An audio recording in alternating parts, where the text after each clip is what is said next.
Yule vice chairman wa Jubilee Murada anasema ati wanataka kutufukuza kwa chama na nini. Sasa unafukuza watu ambao walihama kitambo. Sisi maana ya Jubilee tulimalizana naye.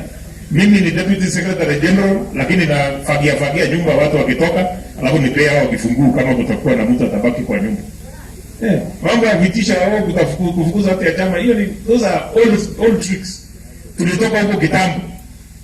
Na walituhangaisha kwa Jubilee, sasa wameona kwamba watu wamehama. Na unajua kama ni kufukuza watu kwa Jubilee, mmeona sisi upande ya deputy president tukiwa na ODM, tulikuwa na elections Kibera, tulikuwa na candidate wa Jubilee Mariga ambaye anatoka hapa Soi, na tulikuwa na candidate wa ODM, wakaenda kwa kampeni wa ODM, sisi tukabaki na wa Jubilee. Juzi tulikuwa Msambweni, wakasema Jubilee hatuweki candidate, tunawacha ya ODM. Sisi tukaenda tukatafuta wetu wa independent, tukampigia debe akakuwa mbunge.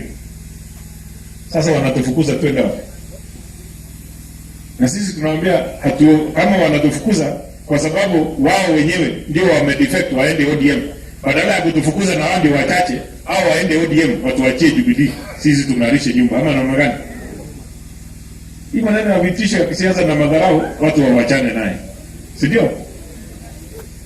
Unajua ile kazi tulikuwa tumepanga ni mingi.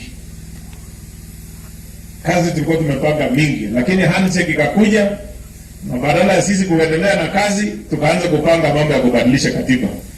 Wakati mlituchagua, tuliambia hii tutaenda kubadilisha katiba. Tulisema tutaenda kufanya kazi ili vijana wetu wapate nafasi za kazi. Tulisema tunataka watu wapate maji. Tulisema tunaenda kupanua mambo ya stima. Tulisema tunaenda kujenga mabarabara.